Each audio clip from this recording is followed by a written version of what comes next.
A former CIA analyst is accused of acting as a secret South Korean agent in exchange for lavish gifts. That's according to an indictment issued by the U.S. government.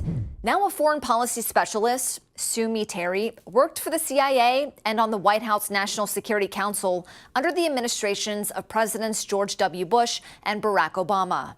The indictment says Terry pushed for South Korea policy positions and provided private U.S. government information to South Korean intelligence and allowed South Korean government officials access to U.S. counterparts.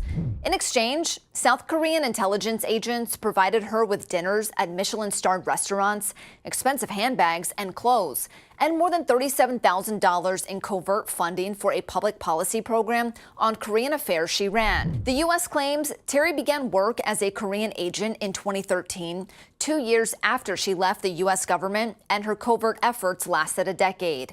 Terry is now a senior fellow at the Council on Foreign Relations and an expert on East Asia and the Korean Peninsula.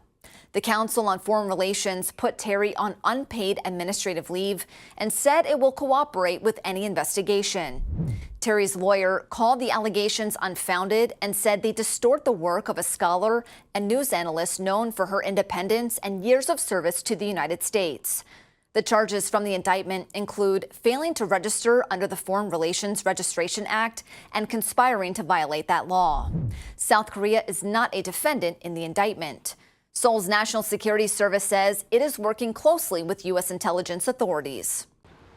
Top U.S. Federal Reserve officials on Wednesday indicated that interest rate cuts are getting closer. Fed Governor Christopher Waller said the time to cut rates was, quote, drawing closer during a speech at the Kansas City Fed. And New York Fed President John Williams used the same language in an interview with the Wall Street Journal. They cited the improved trajectory of inflation and a labor market now in better balance. The remarks appear to set the stage for a reduction at the central bank's meeting in September. Earlier this week, Fed Chair Jerome Powell and others noted the increased confidence that price gains are continuing to slow and move toward the Fed's 2% target. This is despite a short-lived bump in inflation earlier this year. By the Fed's preferred measure, inflation in May was running at a 2.6% annual rate, down from the 7.1% peak reached during the COVID-19 pandemic.